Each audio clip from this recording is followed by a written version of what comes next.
के श्लोक नंबर 62 में भगवान स्वयं कह रहे हैं कि अर्जुन उस परमेश्वर की शरण में जा जिसकी कृपा से परम शांति व शाश्वत स्थान अर्थात सतलोक को प्राप्त होगा। वो परमेश्वर कौन है, कहां है, कैसा है, जानने के लिए कृपया अवश्य सुनिए जगत गुरु तत्वदर्शी संत रामपाल जी महाराज के अमृत वचन। भाई तन दर सुखिया कोई न देखा, जो देखा सो दुखिया हो। उदय अस्त की बात करते हैं, मन सबका किया विवेक का हो, सबका किया विवेक का हो। तन दर सुखिया कोई न देखा, जो देखा सो दुखिया हो। उदय अस्त की बात करते हैं, मन सबका किया विवेक का हो, सबका किया विवेक का हो। भाई घाटे बाधे सब जग दुखिया, के गृहस्थी बैरागी हो। घाटे बाधे सब जग दुखिया, के गृहस्थी बैरागी हो। सुख देव ने दुख के डर से गर्भ में माया त्यागी हो, गर्भ में माया त्यागी हो। तंदर सुखिया कोई न देखा, जो देखा सो दुखिया हो। उदय अस्त की बात करते हैं, मन सबका किया विवेक का हो, सबका किया विवेक का हो। भाई जंगम दुखिया ये जोगी दुखिया, तपस्वी को दुख दूना हो। जंगम दुखिया जोगी दुखिया, तपस्वी को दुख दूना हो। आशा तृष्णा सब में व्यापे, कोई महल ना सुना हो, कोई महल ना सुना हो। तंदर सुखिया कोई ना देखा, जो देखा सो दुखिया हो। उदय अस्त की बात करते हैं, मन सबका किया विवेक का हो, सबका किया विवेक का हो। भाई साच कहूं तो ये जग न माने, पर झूठ कही ना जाई हो। साच कहूं तो ये जग न माने, पर झूठ कही ना जाई हो। ये ब्रह्मा विष्णु शिव जी दुखिया, जिन ये राह चलाई हो, जिन ये राह चलाई हो। तन दर सुखिया कोई न देखा, जो देखा सो दुखिया हो। उदय अस्त की बात करते हैं, मन सबका किया विवेक का हो, सबका किया विवेक का हो। भाई सूरपति दुखिया भूपति दुखिया, ये रंग दुखी बपरीती हो। सूरपति दुखिया भूपति दुखिया, रंग दुखी बपरीती हो। कहे कबीर और से भी दुखिया, एक संत सुखी मन जीती हो, संत सुखी मन जीती हो। तंदर सुखिया कोई न देखा, जो देखा सो दुखिया हो। उदय अस्त की बात करते हैं, मन सबका किया विवेक का हो, सबका किया विवेक का हो। सूरपति दुखिया भूपति दुखिया, ये रंग दुखी बपरीती हो। सूरपति दुखिया भूपति दुखिया, रंग दुखी बपरीती हो। कहे कबीर और सब दुखिया, एक संत सुखी मन जीती हो, संत सुखी मन जीती ओ तन दर सुखिया, कोई ना देखा जो देखा सो दुखिया हो। उदय अस्त की बात करते हैं, मन सबका किया विवेका हो, सबका किया विवेका हो। अब परमात्मा कबीर जी बताया करते थे, बच्चों जिस लोक में आप रह रहे हो यहां सुख नाम की वस्तु नहीं है। इस झूठे सुख को ही आपने सुख मान लिया, हल्के दुख को आप सुख मान बैठे हो। अन्य की तुलना में आप पर कम आपत्ति है, आप उसे सुख मान बैठे हो। इस 21 ब्रह्मांड में सुख नाम की चीज नहीं है। क्या बताते हैं परमात्मा कि भाई घाटे बाद सब जग दुखिया और के गृहस्थी बैरागी हो। अपने आत्मा हमारा दुर्भाग्य रहा कि हमें ऐसे नकली गुरु धर्म गुरु प्राप्त हुए जिनको अपने सिलेबस का भी ज्ञान नहीं। वो टीचर कौन से खाते के। वैसे तो ये वर्ण बाद में बने हैं, हम सभी एक ही थे, ना कोई ब्राह्मण था, ना क्षत्रिय, ना शूद्र, ना वैसे, सभी भाई बहन थे। फिर इन्होंने अपने वर्क डिवाइड कर लिए। एक भाई ने यानी एक कुछ व्यक्तियों ने मिलकर कहा भी आप शिक्षा ग्रहण करो और सदग्रंथों को समझो और इस ज्ञान को हमें बताओ। तो उनको पंडित कहने लगे जो सदग्रंथ पढ़ा करते थे और सुनाया करते थे। वो थे स्टार्ट में हम एक ही, हमारा गोत्र है। बाद में हम बढ़ते चले गए, आगे चल के हमारे वंश के नाम से कुल का गोत्र बनता चला गया, कुल गोत्र। तो उनको जो पंडित बने उनको पूरी छूट दे दी कि हम तुम्हें तुम्हारा सारे परिवार का खर्चा भी देंगे पूजा रूप में, आप इन सदग्रंथों को पढ़िए और हमें बताओ। ऐसा ही प्रारंभ हुआ। अब परमात्मा ने आके बताया है कि गुरु बिन वेद पढ़े जो प्राणी और समझन सार रहे ज्ञानी, गुरु बिन काहु न पाया ज्ञाना, जो थोथा भूसड़े मोड किसाना। तो इन ऋषि महर्षियों को कोई सदगुरु मिले नहीं और सदगुरु स्वयं परमात्मा आए लीला करने के लिए, वो हमने सुहाए नहीं। जैसे क्या होता है, जैसे किसी ने थोड़ा सा बोलन की शैली ठीक कर ली और 10-20 श्लोक गोट लिए वेद या गीता या कोई वाणी पढ़ ली किसी संत की, तो आम स्थान पर खड़ा होकर वो 100-200 व्यक्तियों को प्रभावित कर सकता है अपने प्रवचन के बोलने की शैली से, लेकिन उसके पास कख नहीं है। जब तक सदग्रंथों का संपूर्ण ज्ञान ना हो और कंप्लीट वे ऑफ वर्शिप यानी पूर्ण भक्ति विधि ना हो, तो ज्ञान भी एक आने का नहीं। परमात्मा कहते हैं गोरख से ज्ञानी गणेश सुख दे जति जहान, और सीता सी बहु भारिया संत दूर स्थान। फिर परमात्मा कहते हैं कि श्रोता कोट अनंत हैं और वक्ता कोट अनंत और दानी कोट अनंत हैं, पर बिरले साधु संत। तो जो प्रसंग चल रहा है कि परमात्मा हमें बताया करते थे, वो स्वयं आकर के ज्ञान दिया करते थे, तो हमें आज तक ज्ञान प्राप्त ही नहीं था। हमने इस झूठे सुख को सुख मान लिया। जैसे एक व्यक्ति के 3 पुत्रों में से एक की मृत्यु होगी। अब पुत्र मरो चाहे पुत्री, पत्नी मरो चाहे पति, दुख तो भारी होता है। अब जिनके साथ हम कितने प्यार से लाड से रह रहे हैं, हम इतने ढीठ हैं, दुख चाहे इनसे भी ज्यादा आ जाओ पर मरे नहीं। हमारी मृत्यु ना हो तो हम इस दुख ने भी देख लेंगे, देखी जाएगी जैसे भी होगा। लेकिन ये दुख भी फिर मृत्यु भी, तो ये दोनों कष्ट यहां पर बने रहेंगे।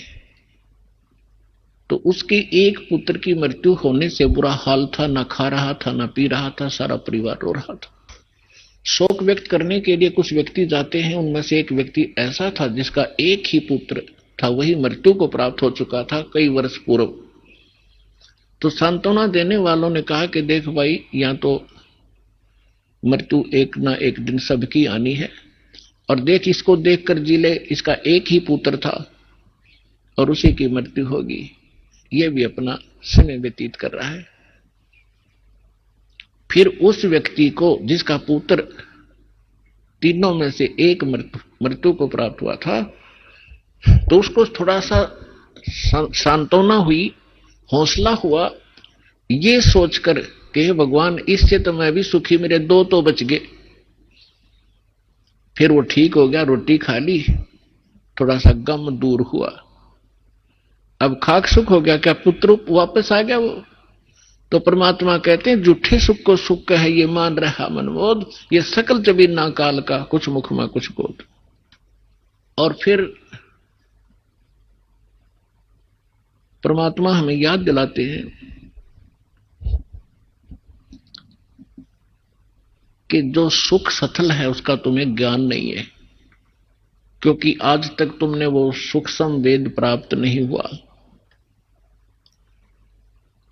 वो सुख स्थान बताने के लिए मैं आया हूं अपने निज लोक तय। परमात्मा कहते हैं अवगत से चल आया, मेरा कोई भेद मर्म नहीं पाया। परमात्मा अपनी महिमा कबीर जी स्वयं बताते हैं कि मैं सतलोक से चलकर आया हूं और मेरी महिमा से कोई परिचित नहीं है। अवगत से चल आया, मेरा कोई भेद मर्म नहीं पाया। अब क्या बताते हैं परमात्मा? एक बार गोरखनाथ जी ने रामानंद जी, स्वामी रामानंद जी आचार्य जी को आध्यात्मिक गोष्ठी के लिए पुकारा, बुलाया, आमंत्रित किया, ललकारा। अब रामानंद जी वैसे तो विद्वान माने जाते थे, गीता वेद घोट रखे थे, उसने कंठस्थ याद थे मंत्र सभी, लेकिन वो सिद्धि नहीं थी उनके पास। और ये नाथ जो होते हैं तपस्वी होते हैं, ये हठ योग करते रहते हैं। हठ योग से कुछ सिद्धियां आ जाती हैं जो इस मानव शरीर की और इस भक्ति के नाशक होती हैं। आम व्यक्ति ये सोचता है कि इसने बहुत बड़ी उपलब्धि कर रखी है, सिद्धि प्राप्त करके कोई आकाश में उड़ जाता है और कोई किसी को दुआ बद्दुआ देकर दुखी सुखी कर देता, थोड़ा बहुत अपनी पूंजी तय, फिर स्वयं कंगाल हो जाता है। तो ये सब ड्रामेबाजी थी। तो गोरखनाथ जी ने स्वामी रामानंद जी से कहा कि आइए हमारे साथ गोष्ठी कीजिए। रामानंद जी चिंतित हो गए कि श्रोता विद्वान नहीं है और ये नाथ जी जो आए हैं मेरे साथ गोष्ठी करने के लिए, इनमें सिद्धि होती है। इन सिद्धियों को देखकर जनता उनको विजयी घोषित कर देगी और मेरी बेइज्जती होगी। वो बहुत चिंतित था, चिंतित थे स्वामी जी। उधर से परमेश्वर कबीर जी ने स्वामी रामानंद जी को अपना गुरु धारण कर रखा था, एक मर्यादा मेंटेन रखने के लिए। अपने आत्माओं, आज तक जो यह बात बिगड़ी रही, दो विद्वान आपस में बैठकर चर्चा किया करते थे जिसको शास्त्रार्थ कहते थे, और शास्त्रार्थ वो संस्कृत में बोला करते थे। सभी श्रोता अशिक्षित होते थे, उनको संस्कृत कह भी नहीं आती थी, और जिसकी बोलने की शैली दुरुस्त होती थी और संस्कृत घनी याद होती थी और वो ज्यादा संस्कृत बोलता ही रहता था, तो श्रोता उसको ताली पीट कर और विजयी घोषित कर देते थे। उस नकली के थे तो वह दोनों नकली, पर जो घना नकली था वो सिद्ध हो जाता था कि ये महाविद्वान और मैं ऋषि हो गया। तो इस डर से रामानंद जी चिंतित थे कि श्रोता अशिक्षित है, ये कोई सिद्धि दिखा देगा और सब इसको विजयी घोषित कर देंगे। तो उस समय परमात्मा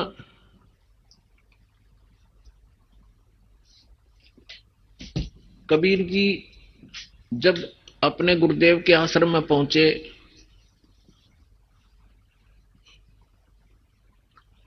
रामानंद जी को चिंतित देखकर पूछा, गुरुदेव, चिंता का विषय आपका दास जानना चाहता है। पुण्यात्माओं, जब रामानंद जी के साथ परमात्मा का ऐसा व्यवहार था, यानी परमात्मा होते हुए अपने गुरु के सामने एक सुयोग्य शिष्य की भूमिका किया करते थे। हमारे लिए एक उदाहरण छोड़कर गए थे कि आप जी ने अपने गुरु जी के सामने कैसे रहना चाहिए, और साथ में प्रमाण दिया करते थे कि रामकृष्ण से कौन बड़ा। तुम रामकृष्ण को सुप्रीम पावर मानते हो अज्ञानता से, फिर भी मानकर चलो कि रामकृष्ण से कौन बड़ा। उन्होंने भी गुरु कीन और 3 लोक के वे धनी, गुरु आज्ञा अधीर। तो इस कारण से रामानंद जी ने फिर जब परमात्मा से परिचित हुए, सतलोक सचखंड में मालिक को देखा, तब कहा था, तुम साहेब तुम संत हो, तुम सतगुरु तुम हंस, और राम गरीबदास तेरे रूप बिना और न दूजा अंश। तुम ही परमात्मा हो, साहेब हो, तुम साहेब तुम संत हो। एक संत भी आप ही हो, जो क्वालिटी संत में होनी चाहिए, और परमात्मा तो समर्थ हो ही हो। तुम साहेब तुम संत हो, तुम सतगुरु, सतगुरु माने जो सच्चा ज्ञान, यानी बिल्कुल एक्यूरेट और संपूर्ण अध्यात्म ज्ञान भी आप ही के पास है, किसी के पास नहीं। आप वास्तव में सतगुरु हो, सच्चे सतगुरु हो, सच्चा ज्ञान युक्त हो। और तुम साहेब तुम संत हो, तुम सतगुरु तुम हंस। हंस माने एक नेक आत्मा, एक सुयोग्य शिष्य भी आप ही हो। तो परमात्मा ने कहा, क्या आपका दास चिंता का कारण जान सकता है? तब स्वामी जी के साथ बैठे और भी बहुत से ब्राह्मण ऋषि थे। उन्होंने बताया कि ऐसे कोई नाथ जी आए हैं, उन्होंने स्वामी जी से गोष्ठी करने को कहा है, और नहीं तो जो नहीं गोष्ठी के लिए आएगा तो हार मान ली जाएगी। और दूसरी कंडीशन ये रखी है कि जो हार जाएगा वो जीतने वाले का सह अनुयायी शिष्य बनेगा। तब स्वामी जी ने कहा कि हे भगवान, वो नाथ सिद्धि युक्त है, वो सिद्धि का ड्रामा दिखाएगा, जनता उसकी वाह वाह कर देगी और हमारा मिशन फेल होगा। मुझे चिंता ये खा रही है। तब परमेश्वर ने कहा, स्वामी जी, हार जीत की चिंता संत नहीं किया करते, और हमने सामना करना चाहिए, हमें चलना चाहिए। आपका दास भी तो आपके साथ है। रामानंद जी को पता था, क्योंकि वो देख चुके थे उसकी परमात्मा की महिमा को। तब थोड़ा ढाढ़स बंधा और उसकी चुनौती स्वीकार की। अब वहां जहां निश्चित समय और स्थान था वहां पहुंच गए। नाथ जी को आसन दे रखा अलग से, ऊंचा तख्त पर, जमीन पर अलग से आसन बिछा रखा। अच्छा, उधर से रामानंद जी का एक तख्त सा लगाकर वहां आसन लगा दिया। और स्वामी परमेश्वर कबीर जी एक सुयोग्य शिष्य की तरह स्वामी रामानंद जी के चरणों में जमीन पर बैठ गए। और सामने वो नाथ जी, कबीर साहब तो भगवान थे, अंतर्यामी थे, उन्होंने देख लिया ये गोरखनाथ धक्के खाने आया है। क्योंकि ये कुछ ऐसे साधक होते हैं जो पूर्व जन्मों के संस्कारी होते हैं, और एक पूरे जीवन में उस भक्ति का अपना नाश भी कर जाते हैं। बहुत सी पूंजी लुटा जाते हैं, किसी को चमत्कार दिखाकर, किसी को हानि पहुंचाकर, और किसी को छोटा मोटा लाभ पहुंचाकर, फिर भी उनमें कुछ भक्ति शेष रह जाती है, जिस कारण से वो पितरलोक को प्राप्त हो जाते हैं। और पितरलोक में गए हुए ये एक सुप्रीम भूत होते हैं पितर, और वो कभी भी यहां आके प्रकट होकर के दिख जाते हैं, आ सकते हैं और वापस जा सकते हैं, लेकिन जन्म मृत्यु उनका कभी समाप्त नहीं हो सकता। तो गोरखनाथ जी ने देखा कि वहां वैष्णव पंथ का ज्यादा प्रचार कर रहे हैं स्वामी रामानंद जी, और नाथ पंथ सिकुड़ता जा रहा है, घटता जा रहा है। अब ये राग द्वेष ऊपर तक घर कर गया, वहां तक इनको, यहां से जाने के बाद भी ये दुखी रहते हैं अपने मैं मेरी के कारण। तो जिस कारण से उसने रामानंद जी को पराजित करने के लिए स्वयं आना पड़ा।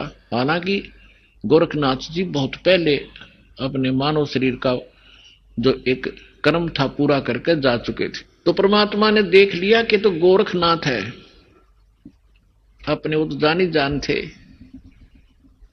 तब गोरखनाथ जी ने कहा कि आइए रामानंद जी मेरे साथ गोष्ठी कीजिए।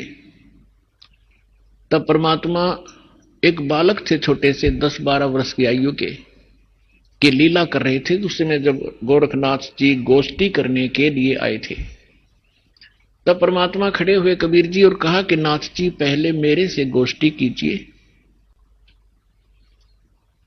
और बाद में मेरे सतगुरु से बात कीजिए। मेरे से निमट ले पहले, फिर करना, गुरु जी से बात करना।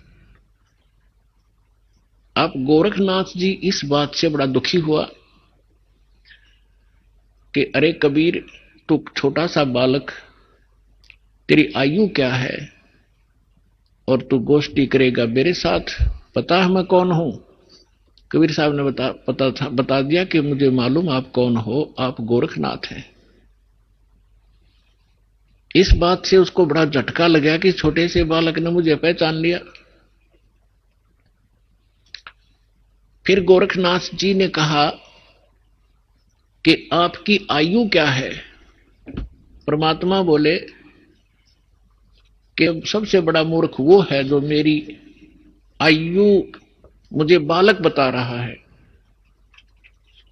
गोरखनाथ जी सुन रहे थे, अंदर से दुखी भी खूब हो रहे थे कि ये मुझे मूर्ख भी बताने की चेष्टा कर रहा है। तो क्या बताते हैं,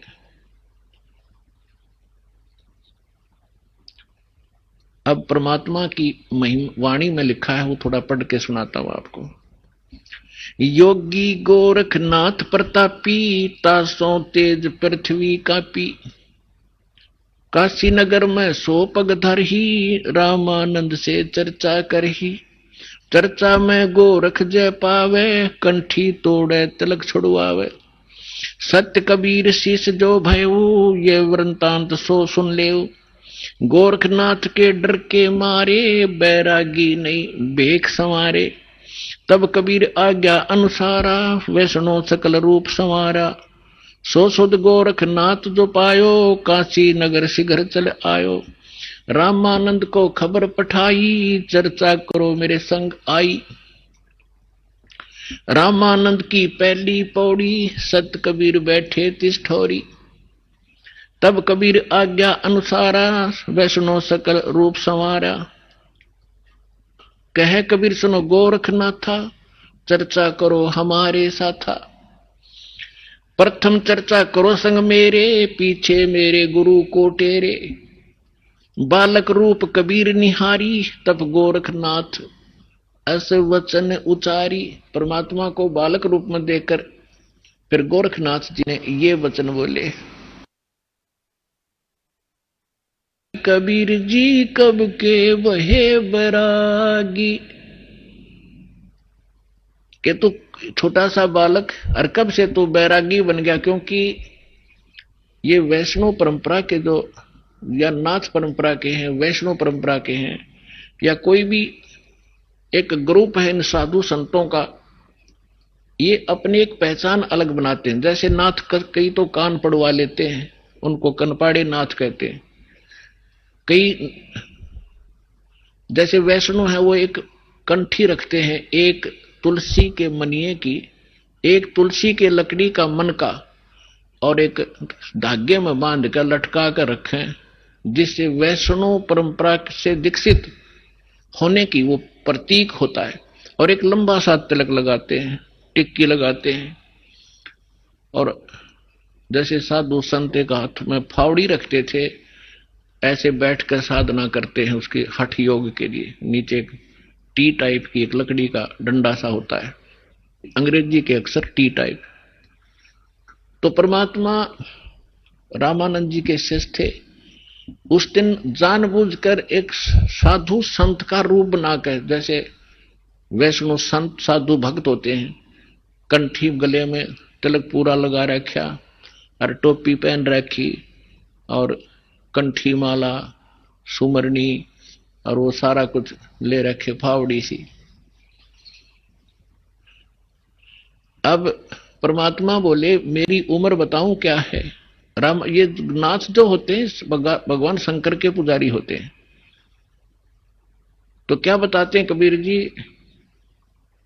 नाथ जी हम जब के बहे बैरागी, मेरी आद अंत सुध लागी, धू धू कार आद का मेला, नहीं गुरु कोई नहीं था चेला, जब का तो हम योग उपास्या, तब का फिरूं अकेला, धरती नहीं जद की टोपी दीनी, और ब्रह्मा नहीं जद का टीका, और शिव शंकर से योगी ना थे, जब तब का जोड़ी सिक्का, द्वापर की हम करी फावड़ी, त्रेता का हम झंडा, सतयुग मेरी फिरी दुहाई, मैं कलयुग फिरूं नौखंडा, गुरु के वचन साध की संगत, अदर अमर गर पाया, कह कबीर सुनो हो गोरख, हम सबको तत्व लखाया। अब गोरखनाथ जी ने जब ये सुना तेरा शंकर भी ना था तब का मैं हूं, मेरी इस शरीर को देखकर आप मेरी आयु का एस्टीमेट नहीं लगा सकते। तो परमात्मा क्या बताते हैं, जो बूझे सो बावरा, भाई क्या है उम्र हमारी, असंख्य युग पर ले गए हम तब के ब्रह्मचारी, कोटि निरंजन हो गए ये परलोक सिधारी, हम तो सदा महबूब हैं स्वयं ब्रह्मचारी, अरबों तो ब्रह्मा गए तेरे 49 करोड़ कन्हैया, और 7 कोट तेरे शंभू मर गए मेरी एक नहीं पलैया। हाय हाय। अब क्या बता रहे हैं परमात्मा कि ये ज्योत निरंजन जो ब्रह्मा विष्णु महेश का पिता, जिसको गीता अध्याय नंबर 15 के श्लोक नंबर 16 में सरपुरुष कहा है, सरपुरुष अक्षर पुरुष 2 पुरुष बताए, तो ये 21 ब्रह्मांड का स्वामी ये ज्योत निरंजन है, ये काल है, ब्रह्मा विष्णु महेश का पिता है। तो परमात्मा कहते हैं करोड़ों तक ये निरंजन मर गए, इसके भी करोड़ों जन्म हो लिए, और फिर कहते हैं अरबों तो ब्रह्मा गए और 49 करोड़ कन्हैया और 7 करोड़ तेरे शिव शंकर मर गए मेरी एक नहीं पलैया। अपने आत्माओं इस एक एक शब्द परमात्मा का बहुत गूढ़ रहस्य रखता है।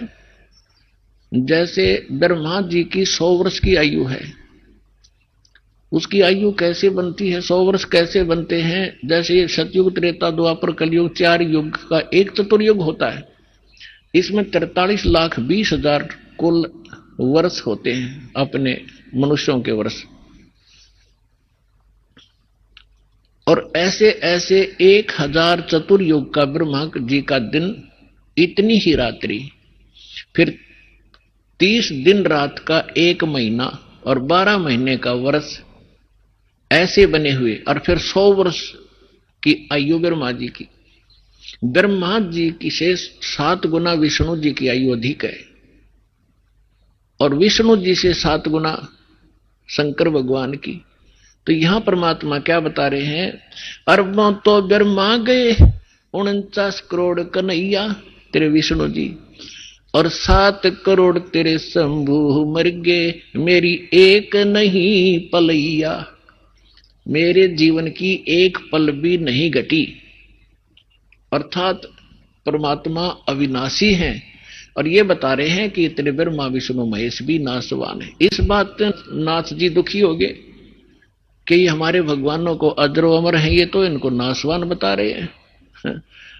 तो परमात्मा कहते हैं एक ना भूला 2 ना भूली, भूली सब संसारी, सबका बोल पट गया। मेरे साथ 2 भाई मैंने सब जग भूला पाया। इसी भूल में ब्रह्मा भूला जिन ये वेद सरसाया, और वेद पढ़ के पंडित भूले मर्म भेद नहीं पाया। इसी भूल में विष्णु भूला जिन वैष्णव पंथ चलाया, और वैष्णव पंथ चलाया। इसी भूल में शिव शंकर भूले जिन भिक्षुक पंथ चलाया, और सिर पर जटा हाथ में खप्पर घर घर अलग जगाया। मेरे साथ दो भाई मैंने सब जग भूला पाया। इसी भूल में विष्णु भूले जिन वैष्णव पंथ चलाया, और तीर्थ व्रत का बड़ा महात्म बहुविध जीव फंसाया। तो यहां गोरखनाथ जी को परमात्मा बता रहे हैं कि अरबों तो ब्रह्मा गए, ये 49 करोड़ कन्हैया, 7 करोड़ तेरे शंभू मर गए, मेरी एक नहीं पलैया। कोटिन नारद हो गए ये मोहम्मद से चारी, देवताओं की गिनती नहीं क्या सृष्टि बिचारी। नहीं बूढ़ा कहते ना मैं बूढ़ा ना बालक, और ना कोई बाट भिखारी। ना बूढ़ा ना ही बालक, ना कोई भाट भिखारी। कहे कबीर सुनो हो गोरख, ये सुन ले उम्र हमारी। मैं ना बालक हूं, ना मैं वृद्ध हूं, ना कोई भाट भिखारी हूं, और ये मेरी महिमा तेरे को मैंने बता दी, मैं ये हूं। अब गोरखनाथ जी को बड़ा दुख हुआ, इज्जत का नाश हो गया कि छोटा सा बालक और इतना बड़बड़ बोल रहा है। इनके पास एक हल्दी की गांठ थी, उसके पास सिद्धि की। गोरखनाथ जी ने अपने आसन के साथ में त्रिशूल गाड़ रखा था। एक ऊपर 3 एरो से होते हैं, और नीचे से वो एक पाइप सी, नीचे फिर एक नुकीला सा सिरा होता, उसको जमीन में गाड़ के आसन के साथ रखा हुआ था। 6-7 फुट ऊंचा त्रिशूल। गोरखनाथ जी ने कहा कि यदि तू मेरे साथ वार्ता करना चाहता है कबीर जी, तो आइए मेरे समान आसन में आ जाइए। नाथ जी वहां से उठे जमीन से, ऐसे आसन पदम लगाकर बैठे थे। आसन पदम लगाए लगाए ऊपर उठ गए और त्रिशूल के ऊपर जाकर विराजमान हो गए। हाँ, ये देखिएगा, ये त्रिशूल पर बैठे हैं। फिर परमात्मा ने क्या लीला की कि कबीर जी ने कहा कि गोरखनाथ जी, आपकी और हमारी बात ज्ञान चर्चा की थी, गोष्ठीकरण की थी। ये बाजीगर वाला काम हम नहीं जानते, और ना ये पसंद, ना ये दातम मार्ग में इसकी कोई वैल्यू है। आप नीचे बैठ के और चर्चा करता कि जनता को पता चले सच्चाई का। तो गोरखनाथ जी कहते हैं तुम्हारे पास कोई है तो आइए मेरे समान बैठकर चर्चा कीजिए, नहीं तो हार स्वीकार कर लीजिए। अब उनके पास तो एक दाव था यो। तो परमात्मा बोले अच्छा ठीक है। कबीर साहब बचपन से ही जुलाहे का काम करने लगे थे, और जेब में एक चरखे के ऊपर ये माताएं काटा करती थी। एक रील बन जाया करती इतनी मोटी कच्चे धागे की, 100-150 फुट लंबा तार होता था उसका। उसी से सूट कपड़ा बनाया करते थे भगवान। वह कुकड़ी बोल रहे, हमारे देसी हरियाणा के अंदर कुकड़ी बोल रहे हैं, उसने कच्चे धागे वाली कुकड़ी। वह कुकड़ी निकाली जेब मत, वह रील धागे की, और एक सिरा पकड़ लिया और उसको ऐसे छटक दिया परमात्मा ने। वो धागा सीधा खड़ा होगा, स्ट्रेट परपेंडिकुलर, 150 फुट उसका अंतिम सिरा आकाश में, 150 फुट पर। परमात्मा वहां से उठे और उस धागे के अंतिम सिरे पर जाकर बैठ के 150 फुट ऊपर। अब गोरखनाथ जी से कहा कि नाथ जी आइए, राजा मेरे बराबर में बैठकर चर्चा कराएंगे, यहां आ जाइए। अपने आत्माओं, ऐसी बात नहीं थी कि गोरखनाथ जी आकाश में और ऊपर नहीं जा सकते थे। वो तो और ऊपर भी जाते थे, स्वर्ग में भी, उस पितरलोक में भी चले जाते थे। लेकिन समर्थ के सामने सिद्धियां समाप्त हो जाती हैं। जैसे ये घड़ी बना रखी है, अब इसकी सिद्धि बना दी कारीगर ने, इंजीनियर ने, कि ये अपने आप चल घूम रही है, और इसके सामने चुंबक खड़ा कर दो 1 फुट दूर, ये जाम हो जाएगी, आगे नहीं सरकेगी, वहीं खड़ी हो जाएगी। तो वो समर्थ आ बैठे, उसी से प्राप्त करके छोटी मोटी खिलौने खेल रहे होते हैं और प्रभु पाक जाते हैं। उस परमात्मा ने उसकी सारी सिद्धि कैंसिल कर दी। उठना चाहा था ऊपर को और जमीन पर ऐसे गड़ा धर्म देसी सारा शरीर बोलिया, जान गया गोरखनाथ कि आज तेरी सिद्धि नहीं काम करेगी। अब गोरखनाथ ऐसे बैठा जैसे पैरालाइसिस हो जाता है इंसान को, टस मस नहीं हो पा रहा। तब गोरखनाथ जी ने कहा कि आ जाओ कबीर जी, नीचे आ जाओ, अब मैं समझ गया आपको, अब चर्चा करेंगे। तब परमात्मा ने उनको ज्ञान समझाया कि ये बालका के ड्रामे मोक्ष मार्ग नहीं है। कहते जंतर मंत्र जोग निभाई, काल चक्र जम जोरा खाई, तुम हो जम की फर्दी माही। कहते हैं गोरखनाथ सिद्धि में फूल्या, गोरखनाथ सिद्धि में बोल्या और टूणे टामण हांडे फूल्या, जंतर मंत्र जोग निभाई और काल चक्र जम जोरा खाई, तुम हो जम की फर्दी माही। फर्द होती है ना, जैसे कोई रजिस्ट्री करा ले कोई जमीन की, तो अब फर्द में आ गया तो सोच रहे पक्का हो गया उसका वो जमीन का टुकड़ा। तो परमात्मा कहते हैं तुम तो इस काल की फर्द में चढ़ रहे हो, काल के पक्के दूत बन गए, औरों को पका रहे हो। अब समर्थ सामने बैठा, गोरखनाथ जी को अपनी सिद्धि पे इतना अभिमान था, कोई उसके सामने टिकने वाला नहीं था।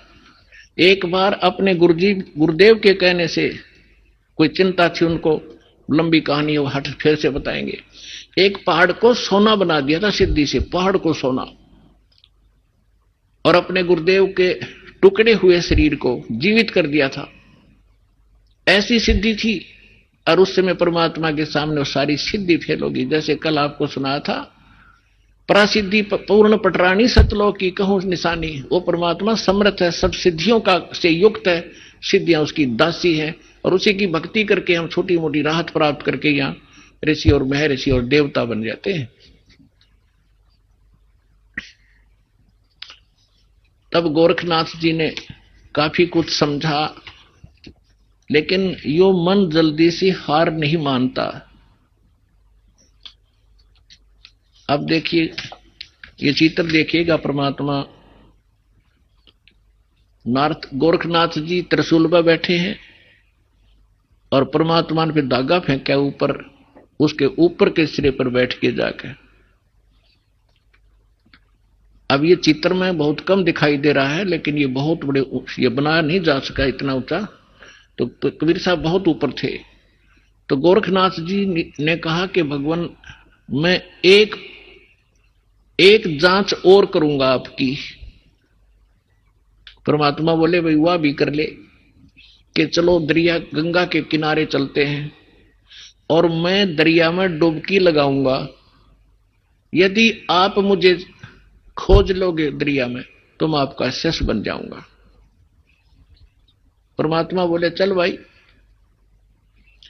दरिया गंगा के किनारे बैठ के जाके गोरखनाथ जी ने गंगा में छलांग लगा दी और मछली बन गई। वहां सैकड़ों हजारों मछलियां और थी। परमात्मा ने अंदर गए और पकड़ के वाए मछली, जिसे गोरखनाथ पकड़ के टीटीवी बाहर बैठा दिया, गोरखनाथ बना के चरणों में गिर गया, पैर पकड़ दिए गोरखनाथ जी ने कि सचमुच आप समर्थ हैं।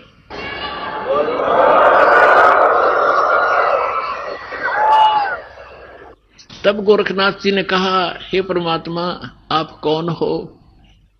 आपने मेरी सारी फड़क निकाल दी और मैं अपने कर्म बिगाड़ रहा था, आपने मुझे बचा लिया। पुण्यात्माओं, ये मन है ना, ये काल का दूत है। आत्मा परमात्मा का अंश है। जब परमात्मा वहां खड़े थे, मन भाग गया, आत्मा रोए थी गोरखनाथ की। तो परमात्मा के जो सभी बच्चे हैं, ब्रह्मा विष्णु महेश भी उसी के बालक हैं। राम कृष्ण सतगुरु सहजादे, भक्ति है तीनों हुए प्यादे। अब वो भी भक्ति के लिए यहां तक आए थे बेचारे, या गलत साधना करके देवता बन गए, वहां प्रभु पा गए। अब सुने नहीं किसी की। अब उनको परमात्मा मिले थे, उनको एक बार तो उन्होंने स्वीकार किया, क्योंकि आत्मा तो सबकी भगवान के लिए तरफ रही है। लेकिन ये मन काल का दूत फिर प्रेरित कर दिया, परमात्मा से दूर कर दिया उनको।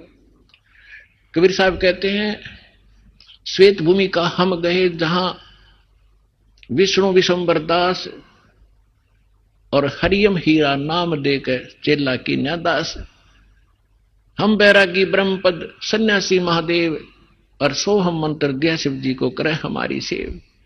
ऐसे ब्रह्मा जी के पास गए थे, उनको ओम मंत्र दे करके प्रथम मंत्र, क्योंकि पहला मंत्र इसलिए दिया जाता है उसकी श्रद्धा कितनी बढ़ेगी फिर आगे बढ़ा जाता है। तो फिर पहले तो उनकी तीनों की बहुत अच्छी श्रद्धा बनी, फिर बाद में इस मन ने वो प्रेरित कर दिए कि ये वैसे ही अटपट कर रहा है, कोई ज्ञान नहीं जगता इसका। ऐसे ही गोरखनाथ जी ने तब तो सारी बात मान ली, परमात्मा ने सारी कथा सुनाई, बड़ा ज्ञान सुनाया, और फिर गोरखनाथ जी उसी ज्ञान से स्वयं वक्ता बन गए। इस ज्ञान के अंदर इतनी कसक है, परमात्मा का एक अलग सा ज्ञान है। तो आम व्यक्ति भी कहीं बताने लग जाता है तो सैकड़ों व्यक्ति उससे भी प्रभावित हो जाते हैं और उसकी वाह वाह शुरू हो जाती है। लेकिन जब तक समाधान पूरा नहीं होगा तो उसका कोई फायदा नहीं। जैसे ज्ञान है किसी को और उसने किसी को बता दिया कि आपके ये रोग है, और उसको ज्ञान हो गया उसके बताने से कि आपको ये रोग है, ऐसे ऐसे लक्षण है इसके। अब ज्ञान कराने वाले को भी पता है और जिसको रोग है उसको पता लग गया उसके बताने से।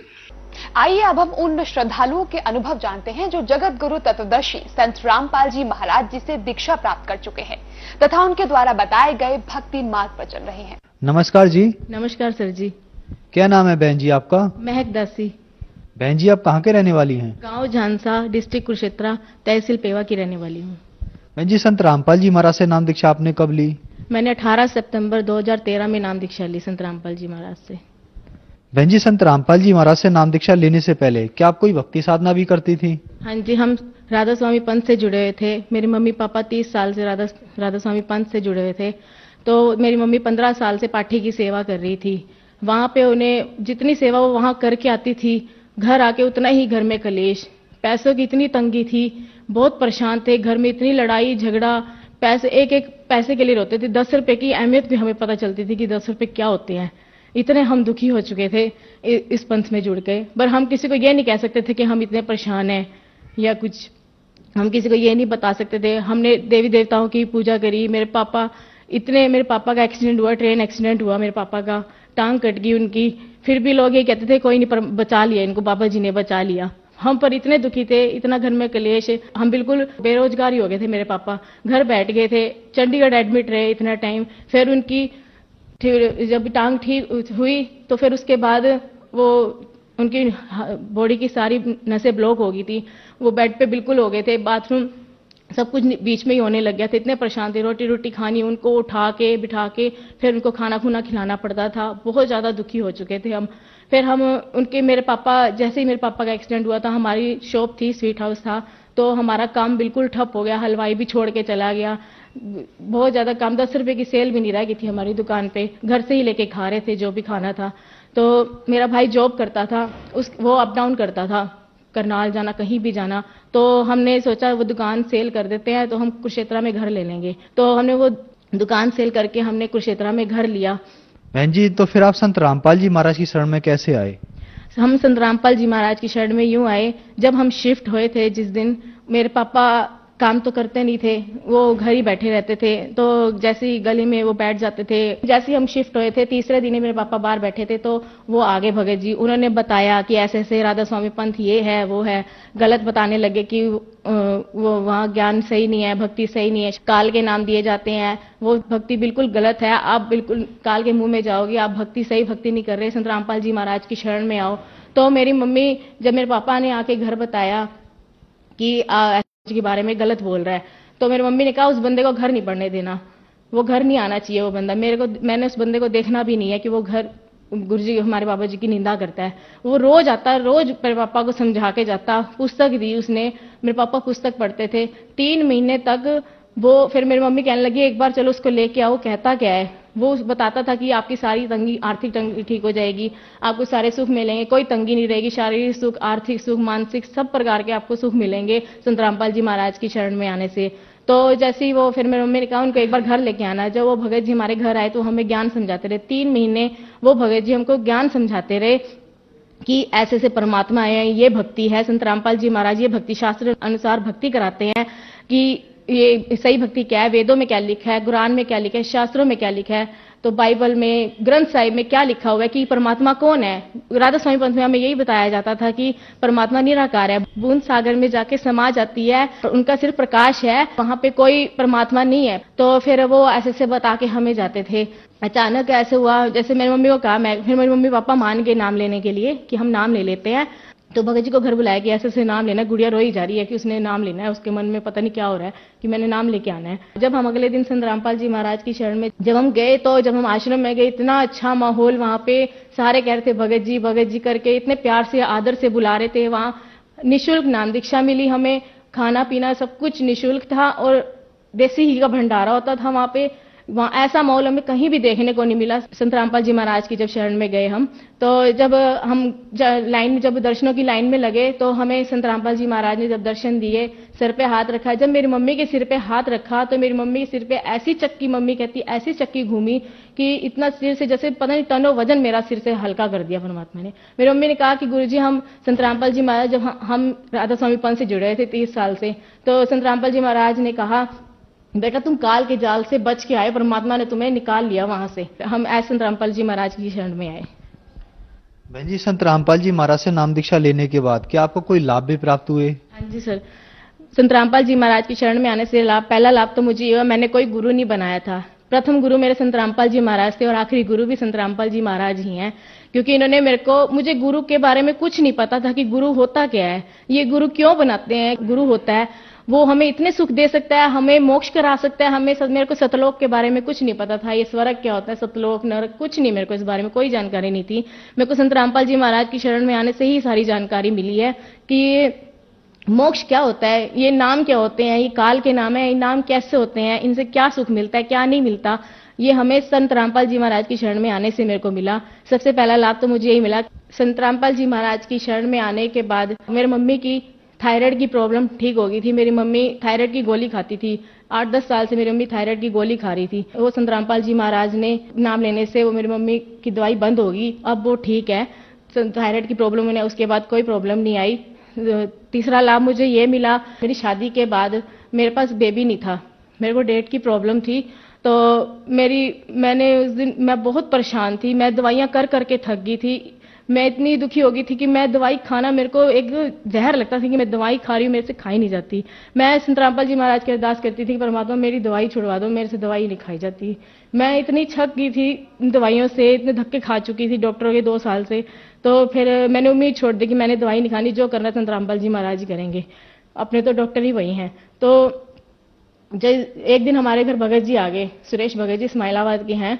तो वो आया अचानक, संत रामपाल जी महाराज ने जैसे उन्हें हमारे लिए ही भेजा था। तो जैसे ही वो घर आए तो उनसे बात करी मेरी सास ने कि ऐसे से बेबी नहीं हो रहा, ऐसी सी दिक्कत है। तो उन्होंने ना प्रार्थना करवाई गुरुजी से। गुरुजी ने ये जवाब दिया कि जो 60 साल की औरत को बच्चा दे सकता है, जो परमात्मा, वो उस बच्ची को भी देगा। संत रामपाल जी महाराज ने ये जवाब दिया और आप यकीन नहीं करोगे कि मैं 15 दिन बाद मेरी रिपोर्ट पॉजिटिव आई और 9 महीने बाद मेरे पास बेबी हो गया था और मेरी जो डेट की प्रॉब्लम थी वो भी दिक्कत ठीक हो गई थी। चौथा लाभ मुझे ये मिला कि मेरे ससुर जी हैं, जब हमारा रिश्ता हुआ था, जिस दिन जाना था मेरी मम्मी और ने देखने के लिए, तो उस दिन काम चल रहा था वुडन का मेरे ससुराल में। तो वुडन का काम चल रहा था, वो सामान सारा समेट रहे थे।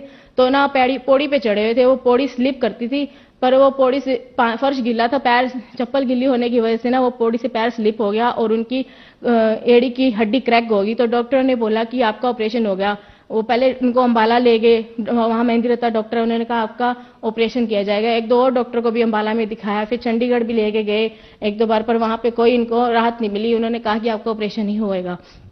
तो पर पापा के मन में प्रेरणा है कि एक बार आप प्रार्थना करवा लेते। उस टाइम गुरुजी आश्रम में थे, तो गुरुजी ने आशीर्वाद दिया कि बेटा आप ऑपरेशन करवा लोगे तब भी ठीक हो जाओगे, नहीं करवाओगे तो भी ठीक हो जाओगे।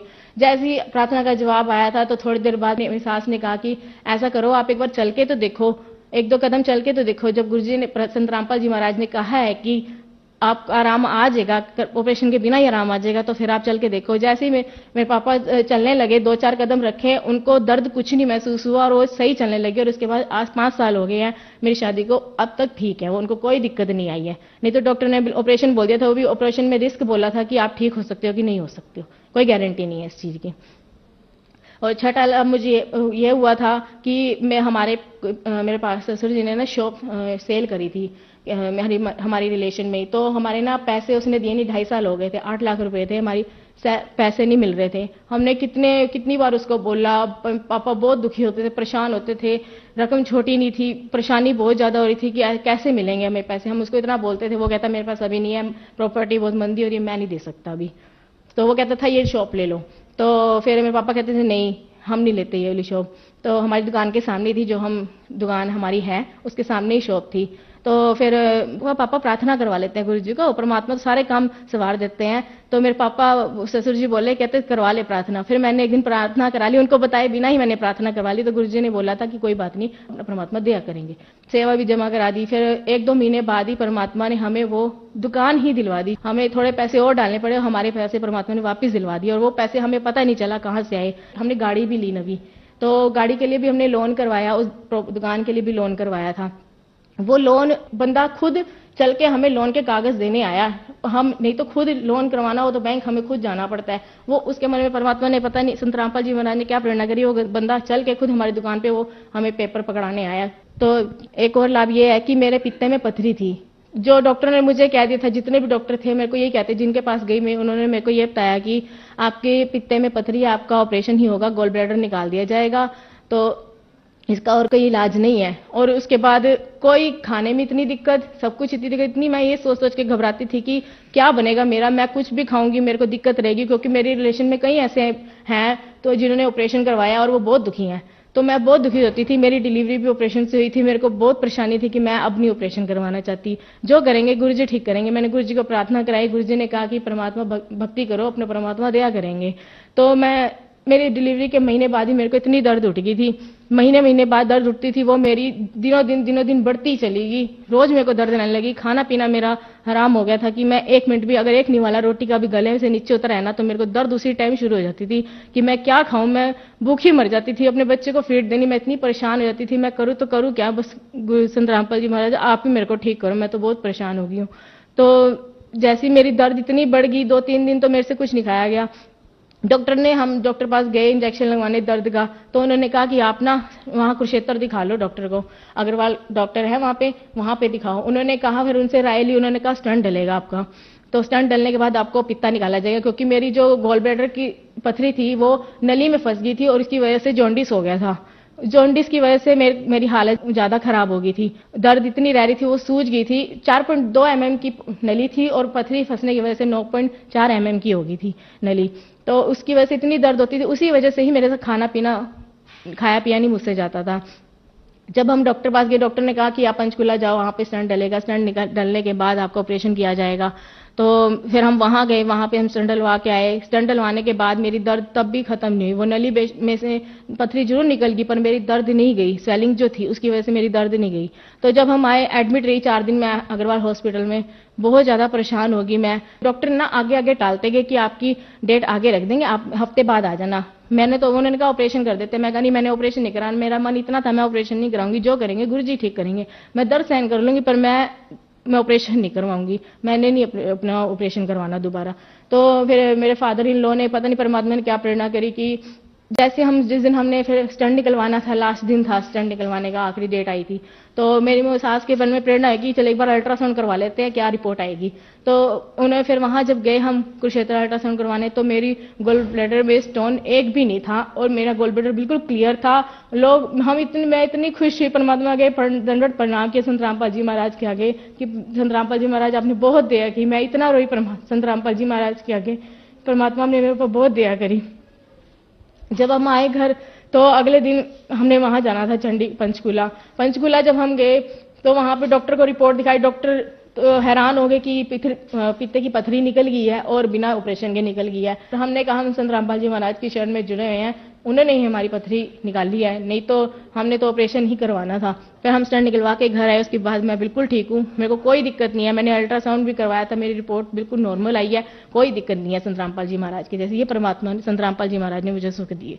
सर ये मेरी रिपोर्ट है, गोल ब्लैडर में मल्टीपल कैलकुली, तो थोड़ी छोटी छोटी पथरियां थी, गोल ब्लैडर में भरा हुआ था, गोल ब्लैडर मेरा पथरी से। फिर ये इसके बाद ये मेरी स्टंट डलने से पहले की रिपोर्ट है, जब मेरी पथरी दिखाई गई थी। उसके बाद मेरी ये रिपोर्ट है, जब मैंने स्टंट निकलने से एक दिन पहले करवाई थी। ये gall bladder is wall normal is thickness, मतलब ये वाली रिपोर्ट है। कोई पथरी नहीं है, बिल्कुल क्लियर है पथरी। उसके बाद मेरे को कोई दिक्कत नहीं आई। मैंने 1-2 बार और अल्ट्रासाउंड करवाया, कोई भी दिक्कत नहीं आई, बिल्कुल नॉर्मल है। इस रिपोर्ट को देखने के बाद संत रामपाल जी महाराज पे मेरा इतना विश्वास बन गया कि उन्होंने ही मेरा बिना ऑपरेशन के ही मेरे गॉल ब्लैडर से पथरी निकाल दी। उन्होंने इतनी दया करी मुझ पे। मैं सोचती थी परमात्मा लाभ कैसे देता है, कैसे करता है परमात्मा, ऐसे भी लाभ देता है, इतने सुख देता है परमात्मा। संत रामपाल जी महाराज ने मुझे इतने सुख दिए, मुझे नहीं उम्मीद थी कि ऐसे कोई सुख मुझे मिलेंगे। इतने लाभ दिए परमात्मा ने, संत रामपाल जी महाराज ने।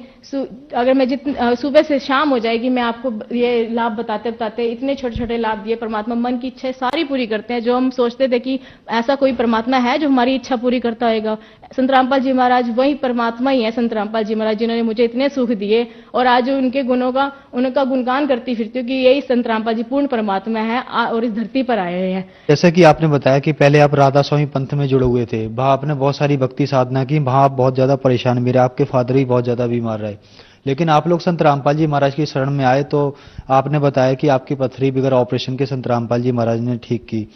तो संत रामपाल जी महाराज में ऐसा क्या है जो इतनी भक्ति साधना करने के बाद भी पहले आप वहां ठीक नहीं हो रहे थे और फिर आप संत रामपाल जी महाराज के पास आकर ठीक हुए? संत रामपाल जी महाराज शास्त्र अनुकूल भक्ति कराते हैं, वेदों शास्त्रों से प्रमाणित भक्ति कराते हैं। उन्होंने ही बताया कि परमात्मा कौन है। संत रामपाल जी महाराज ने ही बताया कि पूर्ण परमात्मा कबीर साहब जी हैं, जो इस धरती पर 600 साल पहले भी आए थे और आज संत रामपाल जी महाराज के रूप में आए हुए हैं। तो उनसे हमने भक्ति जब प्राप्त करी, उन्होंने कहा आपको नाम लो, आपको नाम परमात्मा इन आपके भक्ति से ही देगा, सुख आपको भक्ति से ही मिलेंगे। और जैसे जैसे हम भक्ति करते गए, हमें संत रामपाल जी महाराज ने इतने सुख दे दिए कि आज उनकी गिनती नहीं है, इतने सुख दिए हैं। पर आज किसी घर में किसी प्रकार की कोई कमी नहीं है। आज संत रामपाल जी महाराज ने इतना कुछ दे रखा है हमें। आज हम उनके गुण गाते हैं परमात्मा संत रामपाल जी महाराज के, कि आज बहुत ज्यादा उन्होंने हम पे दया कर रखी है। बहन जी, संत रामपाल जी महाराज से नाम दीक्षा लेने के बाद आपको बहुत सारे लाभ प्राप्त हुए, तो जो श्रद्धालु आज आपको देख रहे हैं, खास करके वो महिलाएं जो आज भी दुखी है, उनके लिए आप क्या कहना चाहेंगी? हम तो बहुत तुच्छ जीव है, जो हम संदेश देना चाहेंगे तो मैं तो यही कहना चाहूंगी, मेरी भाभी है जिसको बेबी नहीं हो रहा, मैं उसको कितने टाइम से बोल रही हूँ कि आप यहाँ आ जाओ, नाम ले लो, संत रामपाल जी महाराज की शरण में आ जाओ, आपको बेबी भी हो जाएगा, किसी प्रकार की कोई दिक्कत नहीं रहेगी। वो भी बीमार रहती है। मैं अपने ब्रदर को कहना चाहूंगी और सारे श्रद्धालुओं को यही कहना चाहूंगी कि आप संत रामपाल जी महाराज की शरण में आओ, नाम ग्रहण करो, कल्याण करवाओ। और मानुष जन्म दुर्लभ है, मिले न बारंबार, तरवर से पत्ता टूट फिरे फिर बहु न लगता डार। ये मानुष जन्म 84 लाख योनियों के बाद एक बार ही मिलता है, और इसमें ही हमें अक्षर ज्ञान दिया संत रामपाल जी महाराज ने, परमात्मा ने, कि अक्षर ज्ञान होने से ही हम परमात्मा को पहचान पाएंगे। हम अपने वेदों शास्त्रों को खोल पाएंगे कि उसमें क्या लिखा है, परमात्मा के बारे में बता रखा है, क्या परमात्मा है, कौन परमात्मा, कैसे भक्ति मिलेगी हमें, शास्त्र अनुकूल भक्ति कौन करवा रहा है, हमें सिर्फ उन्होंने ही बताया है। और आपसे यही निवेदन है सभी से, साधना चैनल पर 7:30 से 8:30 संत रामपाल जी महाराज का साधना चैनल पर सत्संग आता है। उस पे नीचे पट्टी चल रही होती है, उसमें नंबर दिए गए हैं। आप अगर आपकी इच्छा बने संत रामपाल जी महाराज की कोई ज्ञान गंगा पुस्तक मंगवानी हो तो आप वहां पे कांटेक्ट करके अपना निःशुल्क पुस्तक मंगवा सकते हैं और संत रामपाल जी महाराज की अपना शरण में आकर अपना कल्याण करवा सकते हैं। धन्यवाद जी। धन्यवाद जी।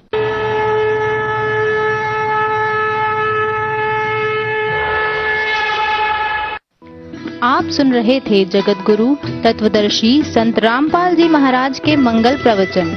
अधिक जानकारी के लिए संपर्क करें 8222-880-541 8222-880-542।